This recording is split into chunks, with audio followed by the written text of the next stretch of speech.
Alunos e alunas das turmas de segundo ano do ensino médio da Escola Ubirajara, sejam bem-vindos à nossa quinta aula de Geografia do bimestre, a última aula antes do nosso provão. Na aula de hoje a gente encerra os conteúdos referentes ao segundo bimestre do segundo ano. O tema da nossa aula hoje será a industrialização diferencial, a industrialização dos países desenvolvidos. Na última aula, na aula 4, o professor João Sérgio apresentou de uma forma muito bem explicada para todos vocês a parte introdutória da geografia das indústrias, né, falando sobre a importância das atividades industriais na transformação do mundo, falou sobre a evolução do processo produtivo, tanto nas eras pré-industriais como pós-industriais, citando aí a produção por artesanato, o processo de produção manufatureira e após a Revolução Industrial, nas 4 fases, ele fez um apanhado das características que marcam a industrialização, o processo de produção industrial. Falou sobre imperialismo, alterações do modelo econômico e a exploração no mundo industrial. Falou sobre a industrialização e a definição do desenvolvimento. Falou sobre as 4 revoluções industriais, as suas tecnologias, as fontes de energia que elas utilizam. Falou sobre métodos de trabalho da indústria, em especial o toyotismo, o fordismo, o taylorismo, né, e as especificidades de cada um desses modelos. Apresentou a lógica de localização industrial, o que determina a localização das indústrias e o fenômeno da desconcentração industrial. Falou sobre a classificação das atividades industriais no Brasil e no mundo, estabelecendo aí os tipos de produção e as classes, né, das indústrias que nós temos, né, dependendo do tipo de produto, dependendo do nível de tecnologia e assim vai.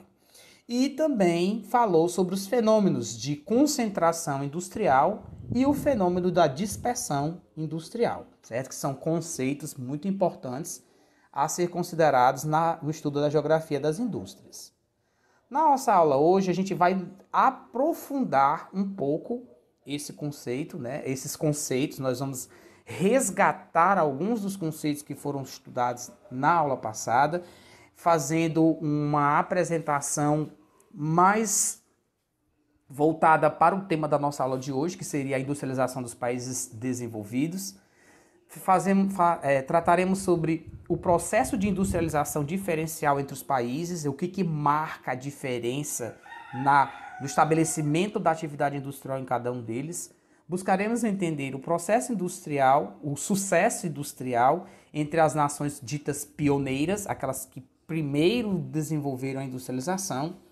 Faremos uma análise das particularidades de alguns países integrantes do grupo G7 no aspecto industrial, né, de cada um deles, aqueles que são mais industrializados, o que marcou o processo de industrialização deles, até para a gente tomar como referência o que eles fizeram diferentes dos outros países e se tornar desenvolvidos. E tentaremos fazer uma reflexão sobre as consequências geopolíticas dessa corrida industrial entre as nações desenvolvidas, certo? Então, o nosso assunto da nossa aula de hoje, ele está presente no capítulo 7 do livro de vocês, certo? O capítulo 7, ele começa na página 158. O capítulo já está disponível no site da escola para que vocês possam consultá-lo em PDF. Eu deixei aqui também um videozinho falando sobre essa questão da Revolução Industrial, do processo de transformação do mundo, né? E fundamentalmente no Brasil, com as revoluções industriais, vocês podem assistir, né, e traçar as reflexões de vocês acima deles, tá bom? Lembrando que para vocês terem acesso a esses slides também estão disponíveis no site da escola. E aí vamos fazer a definição do nosso marco referencial da nossa aula hoje. E lembrarmos que o Reino Unido, França, Estados Unidos foram os países pioneiros, os primeiros a produzir a industrialização, né? Isso já no final do século XVIII e início do século XIX. Ou seja, o processo de transformação com a utilização de máquinas, ele é bastante recente na história humana, né? E aí, esses países que foram os primeiros a produzir com a utilização de máquinas, eles vão ter um destaque no desenvolvimento dessas atividades. Logo, esses países foram seguidos de Alemanha, Itália e Japão, que se industrializaram na segunda metade do século, né, desse mesmo século, século XIX, tá bom? E na aula de hoje nós vamos tentar exemplificar o processo industrial das potências, considerando a história industrial do Reino Unido, dos Estados Unidos, da Alemanha e do Japão. E aí foram selecionados esses 4 porque são os que estão disponibilizados no livro de vocês e são hoje, né, os mais importantes exemplos de nações industriais que nós temos. Os países centrais que dão continuidade ao seu desenvolvimento industrial, eles dão continuidade, quer dizer, além deles serem os pioneiros no processo de industrialização, eles dão continuidade na evolução, nas revoluções industriais, certo? Pois eles adotam rapidamente as condições modernas de produção, pesquisam novas tecnologias, contam com mercados dinâmicos e financiamentos, sem contar a histórica exploração que impuseram sobre outros territórios. Estados Unidos, Canadá, Alemanha, França, Reino Unido, Itália, Japão são grandes potências industriais do século XX, responsáveis por 71% do total mundial das exportações industriais na época. Eles formaram o que chamamos de G7, ou Grupo dos Sete, das 7 nações mais desenvolvidas do mundo. Lembrando que essa denominação ela vai surgir após a Guerra Fria. Aliás, durante a Guerra Fria, né? E aí, após a Guerra Fria, é incluída aí a Rússia, formando o que nós chamamos de G8, tá bom? Então, o grupo dos 7 países mais desenvolvidos, né, mais ricos do mundo, e eles têm uma característica em comum que seria esse aspecto da industrialização.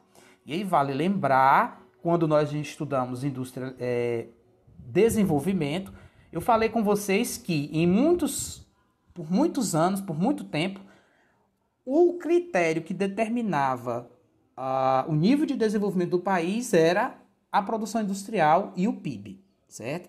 E aí, devido a esses aspectos, essas nações elas se tornaram as mais desenvolvidas, tá bom?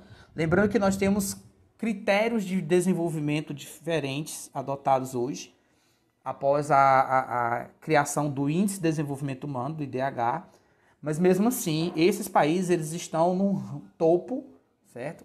Nos rankings de crescimento econômico a nível internacional. O que esses países fizeram para fortalecer suas economias e se tornarem potências mundiais? A história de sua industrialização, ela pode nos dar uma pista para essa resposta. E é o que nós vamos procurar ver na nossa aula de hoje. Começamos falando do Reino Unido. E aí é interessante a gente ver que o Reino Unido foi o primeiro país no mundo a produzir utilizando de máquinas, né? A invenção da máquina veio justamente desse país. E o que fez com que o Reino Unido se tornasse esse pioneiro no processo de produção industrial foi um conjunto de características que marcaram o próprio país, certo? E aí no livro de vocês ele apresenta um conjunto de características históricas, né, que vão fazer com que a Inglaterra, o Reino Unido, certo? Ele se desponte em relação aos outros no processo de produção industrial, certo? E aí é interessante a gente ver o seguinte, que a industrialização pioneira a se desenvolver na Inglaterra foi a indústria têxtil, quer dizer, ele começou com a fábrica de tecidos na segunda metade do século XVIII, sendo que os primeiros teares industriais, eles eram produzidos de maneira artesanal. Por quê? Porque não existia fábrica ou máquinas antes dela, certo? Então as primeiras fábricas, as primeiras máquinas, elas eram feitas de maneira artesanal, porque não existia máquinas antes delas, certo? E aí durante mais de um século, a Inglaterra dominou com exclusividade a produção industrial, organizada para viabilizar a maior concentração de capitais. Possuidora de carvão, de capital e de tecnologia, a Inglaterra e posteriormente as demais nações desenvolvidas fortaleceu pouco a pouco as indústrias de base, além de já ter o domínio do setor de bens de consumo. E aí lembrando a classificação dos setores de bens de consumo, né? São aqueles produtos que são criados, confeccionados para o abastecimento das necessidades humanas, tá certo? E a indústria de base é aquela que fornece subsídios para outras indústrias. Esses conceitos foram tratados na aula passada pelo professor João Sérgio, tá bom? O livro de vocês ele chama atenção para um aspecto político, certo? Um aspecto político que vai marcar aí uma característica que vai propiciar à Inglaterra, ao Reino Unido, esse caráter pioneiro no processo industrial, que seria, aí, no caso, a Revolução Gloriosa, né, de 1688, né, com a assinatura da Declaração dos Direitos Humanos, e isso produziu uma transformação política, né, em que nós tivemos um poder monárquico, o poder do rei, limitado e uma transferência desse poder para o parlamento, certo? E em que se fazia representar, dentro desse parlamento, a esfera da burguesia, né? Os industriais, os grandes comerciantes, que se fizeram representar nisso. Graças a essa transformação política, o Reino Unido ele conseguiu, né, juntar capitais e financiar o processo de criação das máquinas, tá bom? Então essa característica histórica, né, política, fez com que levasse a uma transformação tecnológica no processo de produção da Inglaterra, certo? E aí a gente vivencia o seguinte, ela combinava vários fatores, como falei agora há pouco, né? Nós tínhamos, além das reservas de carvão mineral, havia uma grande reserva também de capitais. Por quê? Porque a Inglaterra, através do capitalismo comercial, conseguiu reunir uma grande quantidade de dinheiro. E esse dinheiro passou a ser investido na melhoria do processo de produção, fazendo com que aumentasse o processo de produção, gerando mais mercadorias e aumentando aí a economia do país, tá bom? Mas há um aspecto interessante que a gente deve ressaltar nesse processo, que vai ser fundamental para marcar aí a incorporação do sistema capitalista nesse processo produtivo, que seria o trabalho assalariado. Então, o Reino Unido já desenvolvia uma forma de trabalho assalariado, né, diferentemente de outros países, e isso vai marcar potencialmente um desenvolvimento dessas partes da produção em escala industrial, tá bom? O processo de revolução industrial do século 18 e 19, ele vai ser marcado pelo advento da máquina a vapor. Sendo assim, né, nós temos a existência de minas de carvão, ou a existência de jazidas de ferro, né, que é uma das principais matérias-primas, como um elemento fundamental para garantir a localização da indústria, né? Quando o professor João Sérgio falou sobre a lógica da localização industrial, ele falou que as primeiras indústrias elas se localizavam próximas às fontes de energia e matérias-primas, certo? Mas não só disso o Reino Unido ou a Inglaterra ele se beneficiava, né? Tinha uma série de outras características, como por exemplo os portos. A localização dos portos da Inglaterra elas são estratégicas para auxiliar o processo de escoamento da produção. E aí nós tivemos o desenvolvimento da siderurgia e das indústrias têxteis, né, uma produção de grandes locomotivas, navios a vapor, no setor de transportes, mas também na fabricação de máquinas que eram utilizadas em outros processos industriais. E isso marcou a primeira indústria da Inglaterra, do Reino Unido, certo?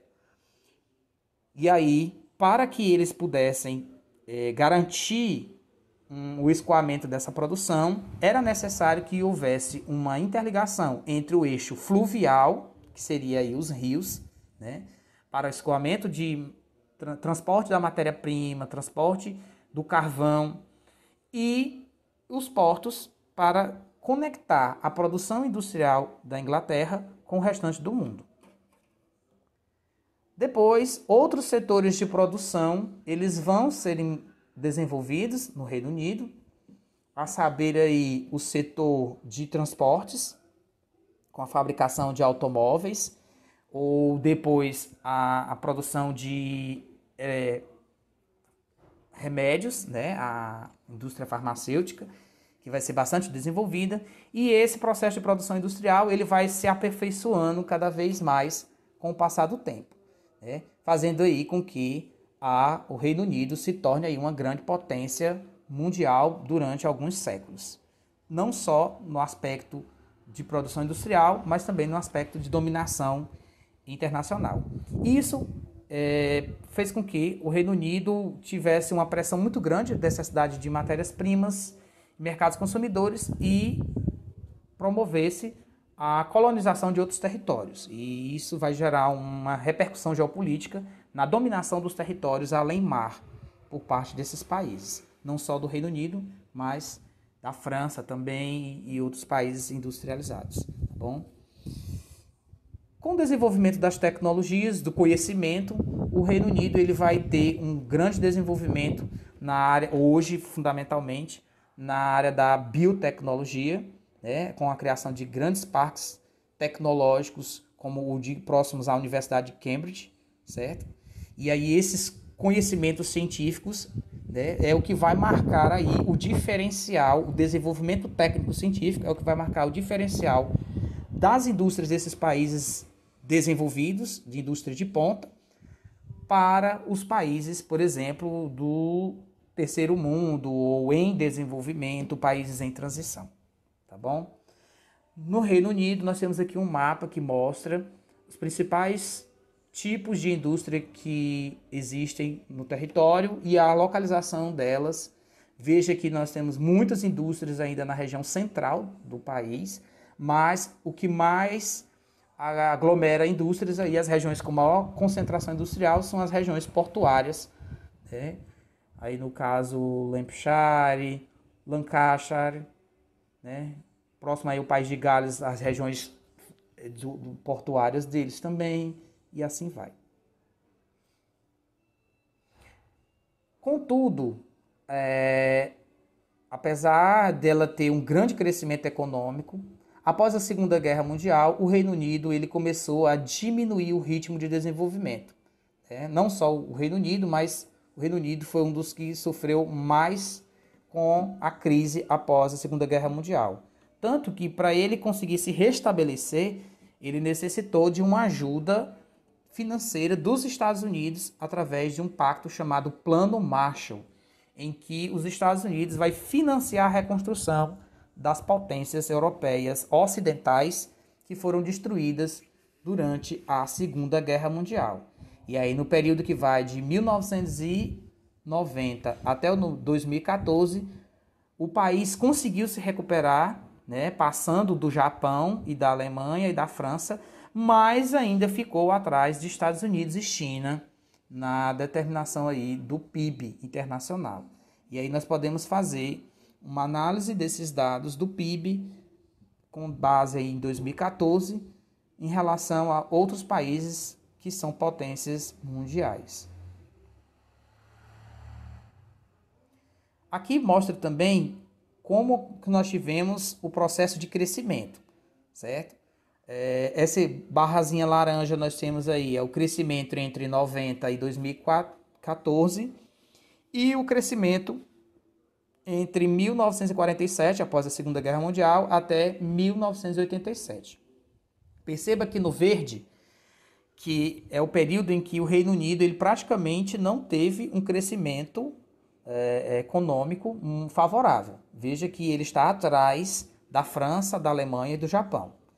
Contudo, se nós considerarmos os gráficos laranjas, né, que são os mais recentes, podemos perceber aí que ele está na frente de França, Alemanha e Japão, ficando atrás apenas de Estados Unidos e França e China, que foi o país que mais cresceu na produção industrial.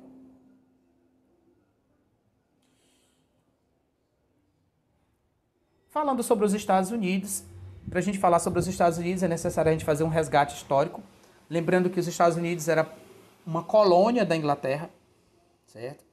E que essas 13 colônias elas se tornam independentes, né? E a assinatura da independência dos Estados Unidos vai marcar aí o processo de formação do país, né?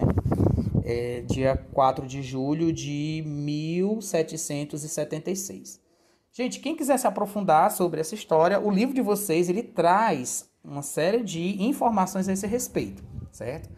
E aí, quem quiser se aprofundar, pode fazer a leitura no próprio slide, como também pode consultar o livro didático de vocês, tá bom? E aí, após o processo de consolidação das 13 colônias como país, o que vai acontecer? Os Estados Unidos ele vai começar um processo de investimento na área da produção industrial. As colônias do norte dos Estados Unidos, elas eram colônias que tinham uma característica muito semelhante às da Inglaterra. E aí elas se desenvolveram como colônias de povoamento. Diferente das colônias do sul, né, dos Estados Unidos, que eram colônias de exploração, assim como o Brasil. Devido às condições tropicais, Flórida, aquela região ao sul dos Estados Unidos, elas desenvolviam atividades do tipo plantation, com latifúndios e mão de obra escrava. Então, não se diferenciava muito do que a gente tinha aqui no Brasil. E esse dado aqui vai ser considerado como um importante para que os Estados Unidos se tornasse a nação que ele é. Porque no norte dos Estados Unidos, devido à não existência de jazidas de ouro, nem de prata, nem a existência de solos tropicais onde poderiam ser cultivados gêneros para serem exportados, elas acabaram se tornando apenas um reduto de povoamento, certo? Também não existiam muitos povos nativos, né, indígenas nessas regiões. Então, os povos que chegaram lá, normalmente, em sua grande maioria, cristãos, evangélicos, né, cristãos protestantes, que vieram para essa região para formar o novo mundo, né, para criar uma nova realidade, certo? Baseada em princípios cristãos, né, de fraternidade, etc. Fundamentado no trabalho, certo? Com a mão de obra familiar, mão de obra assalariada nas cidades. E aí eles começaram a produzir um crescimento e investiram no processo de manufatura, depois da industrialização, tá certo? E isso vai marcar aí, vai ser um marco que vai fazer com que os Estados Unidos se destaque em relação a outros países que foram colônias, certo?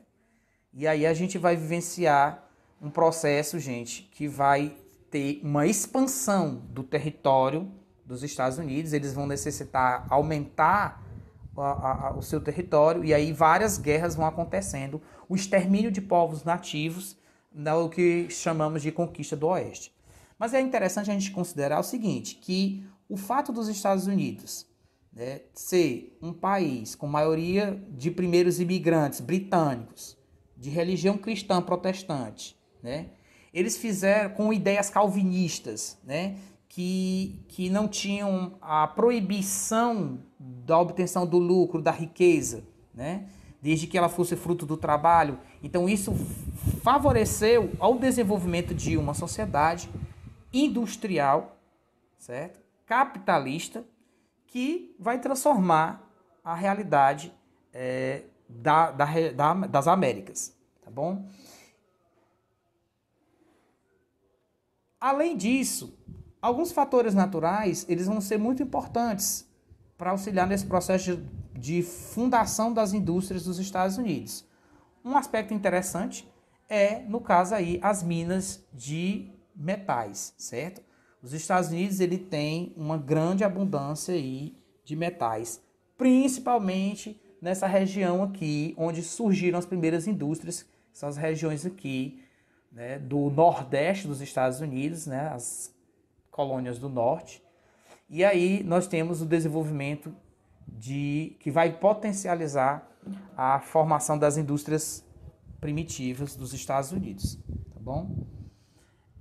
Então é legal a gente visualizar que, além disso, os Estados Unidos têm grandes reservas de gás natural, petróleo, carvão e um grande potencial hidrelétrico que pode ser aproveitado. Então as fontes de energia nessas regiões próximas aos lagos, grandes lagos, vão potencializar o desenvolvimento industrial dessa região, certo? E aí nós podemos ver aqui o aproveitamento energético desse mapa, o aproveitamento energético das regiões, né, ao norte dos Estados Unidos, na fronteira com o Canadá, para obtenção de fonte de energia para as indústrias, né? No caso aí da eletricidade, tá certo? Mas aí a gente vai ter uma guerra, né, um conflito, porque as colônias do sul elas não queriam se adequar a essa nova realidade, né, das colônias do norte. E aí começou uma guerra civil dentro dos Estados Unidos, em que as colônias do sul queriam se separar do restante dos Estados Unidos. E aí o nome dessa guerra foi a Guerra da Secessão, que aconteceu entre os anos de 1861 ao ano de 1865, certo? E aí, no final desse conflito, o norte burguês ganhou, né? Produziu uma unificação territorial que já se estendia do Atlântico até o Pacífico, por conta da conquista do Oeste, né? Que vitimou muitos dos povos nativos da região central dos Estados Unidos, às custas desse genocídio, e aumentou aí o mercado consumidor para os bens produzidos por suas indústrias do norte, né? E aí a elite nortista estimulou aí uma imigração, e aí começou a vir gente de outros países para ocupar esse território dos Estados Unidos. E aí o Abraham Lincoln ele vai criar aí a lei Homestead Act, né, que é a lei de terras dos Estados Unidos, que vai distribuir terras para a fixação de imigrantes na região central dos Estados Unidos. Embora essa lei tenha garantido a ocupação das terras do Oeste, o que contribuiu para atrair imigrantes, ampliar o mercado interno do país, foi a aceleração do seu processo industrial, né? Então, entre 1850 e 1929, mais de 22 milhões de imigrantes, predominantemente os europeus, eles se fixaram nos Estados Unidos, certo? E isso só vai ter uma diminuição após a crise da Bolsa de Nova York, em 1929, mas o fluxo ele volta a crescer depois, né? Principalmente durante o período da Segunda Guerra Mundial, e hoje tivemos um pico, né? Após o ano 2000, nós atingimos um pico aí, com um grande fluxo migratório, né? Não mais agora de europeus, mas de várias partes do mundo. Quando você visita Nova York, você fica impressionado com a quantidade de pessoas de nacionalidades diferentes que você encontra lá, certo? Então, os Estados Unidos é um país que tem uma enorme quantidade de imigrantes. Nem sempre eles são bem tratados lá, mas é um país que foi feito a partir da imigração. Assim como o Brasil, né? Aqui nós temos os dados relativos à imigração. Perceba aí que durante o período após a crise de 29 diminuiu a imigração, e nos anos subsequentes nós tivemos um aumento novamente.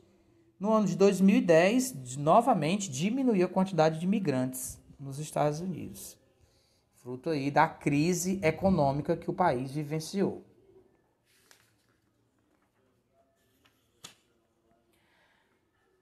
A distribuição das indústrias dos Estados Unidos, como eu falei, a primeira indústria, né, dos Estados Unidos, ela vai se localizar na região Nordeste, nas regiões dos Grandes Lagos.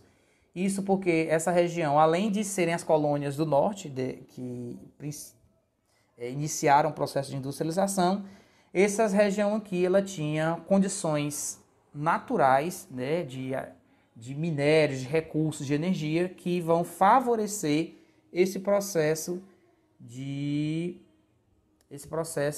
formação da indústria, tá bom?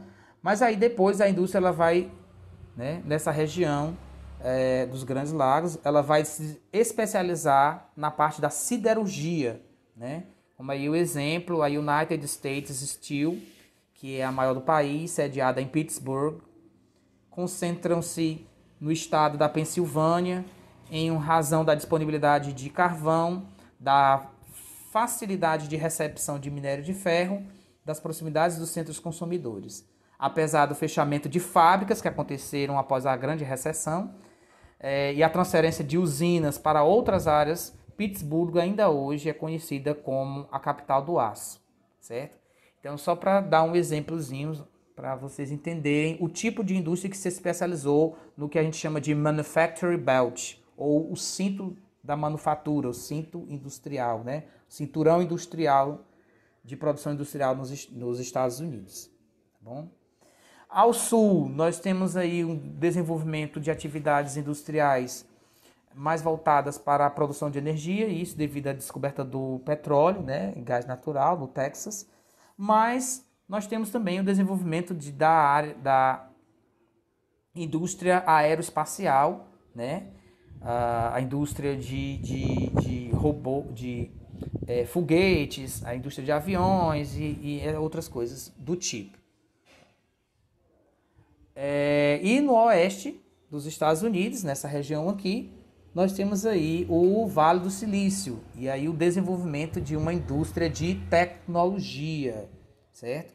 Com o desenvolvimento das universidades nessa região, houve um grande avanço técnico-científico que foi aprimorando o processo de produção, principalmente na parte de computadores, de processamento de dados, etc. Tanto que a gente pode perceber na região do Vale do Silício, nós temos aí a maior concentração de empresas do mundo, certo? Tem alguns exemplos aí que podem ser simbolizados por essa imagem, para vocês terem uma ideia. Essa é a região com maior concentração de empresas. Na Alemanha, um breve histórico da formação do país, a gente tem como acompanhar no livro didático de vocês, certo? A partir da página 176, ele vai apresentar aqui uma infogravura que vai mostrar para vocês todo o processo de evolução da Alemanha. Lembrando que a Alemanha ela é um dos países, é um país recente, né? Era um conjunto de territórios que foi unificado recentemente. Ela é mais jovem que o Brasil. É um país que foi formado depois do Brasil. O processo de unificação da Alemanha foi em 1861. O Brasil se tornou independente de Portugal em 1822, certo? Então, nós somos mais antigos do que a Alemanha. Entretanto, os povos que habitavam essa região germânica, eles são povos que fundaram feudos, né? Vários grupos diferentes que tornavam territórios independentes, certo? Mas a unificação do Estado alemão trouxe à tona uma preocupação, que seria o problema deles terem perdido a corrida pela colonização, e eles não tiveram territórios colonizados.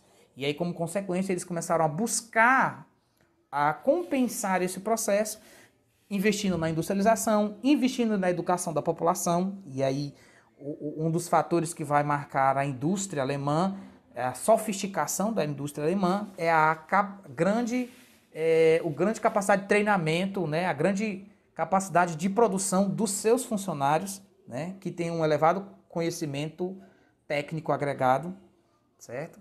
E somado a isso, a busca por novos territórios, que aí vai culminar aí no acontecimento das guerras mundiais, né? Tanto a Primeira Guerra Mundial como a Segunda Guerra Mundial, elas serão impulsionadas por essa corrida territorialista, né? Essa busca por ampliar o seu território, né?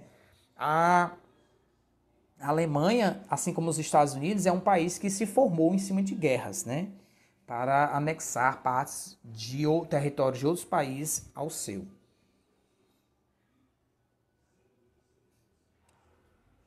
A indústria alemã, ela tem uma importante distribuição, certo? A distribuição dela ao longo do território, e isso acontece graças ao fato da Alemanha ter um conjunto de rios, né, que integram o seu território. E aí nas áreas próximas a esses rios se desenvolveram os principais polos industriais da Alemanha, certo? Quem quiser e puder se aprofundar nesses assuntos, esse material ele está disponível no livro didático de vocês, e é interessante que vocês possam se aprofundar. Sobre o Japão, nós temos que tratar aí o processo de formação, né, da industrialização no Japão. A gente tem que fazer um resgate sobre a abertura do Japão para o mundo, né? Durante o período do shogunato, o Japão ele se fechou para o mundo, ele não permitia o ingresso de pessoas de outros países, de outras nacionalidades, mas depois houve a restauração durante o período Meiji, e aí isso proporcionou ao Japão um processo de crescimento, né? O Japão, gente, até o período de 1867, ele vivia um período feudal, certo? Enquanto os outros países já tinham saído do feudalismo, o Japão ainda estava isolado naquela ilha ali, um regime fechado, totalitário.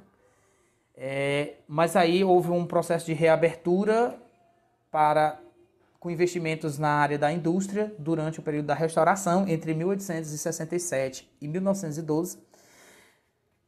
Contudo, esse governo ele era um governo centralizado, ditatorial, né, baseado na religião, que não proporcionava um amplo desenvolvimento do país, né? Esse grande desenvolvimento que o Japão vai sofrer na produção industrial vai acontecer após a Segunda Guerra Mundial, quando os Estados Unidos vai ser ocupado o Japão vai ser ocupado pelos Estados Unidos, e os Estados Unidos começam a financiar a reconstrução do Japão, tornando ele uma vitrine do capitalismo no mundo oriental, certo?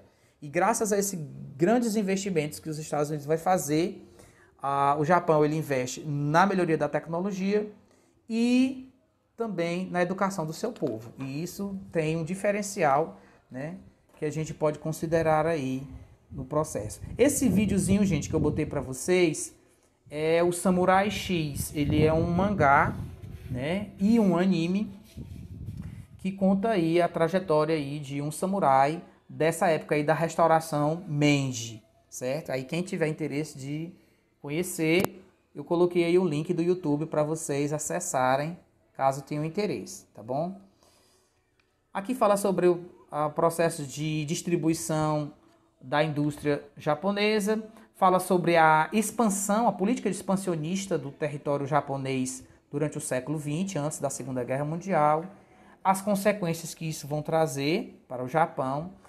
A gente vivenciou um boom no processo industrial japonês durante o século XX, mas agora, no final do século XX, e aí em consequência de mercados competitivos próximos e da escassez de recursos naturais, fez com que o Japão tivesse uma diminuição da sua participação internacional no processo de industrialização, certo?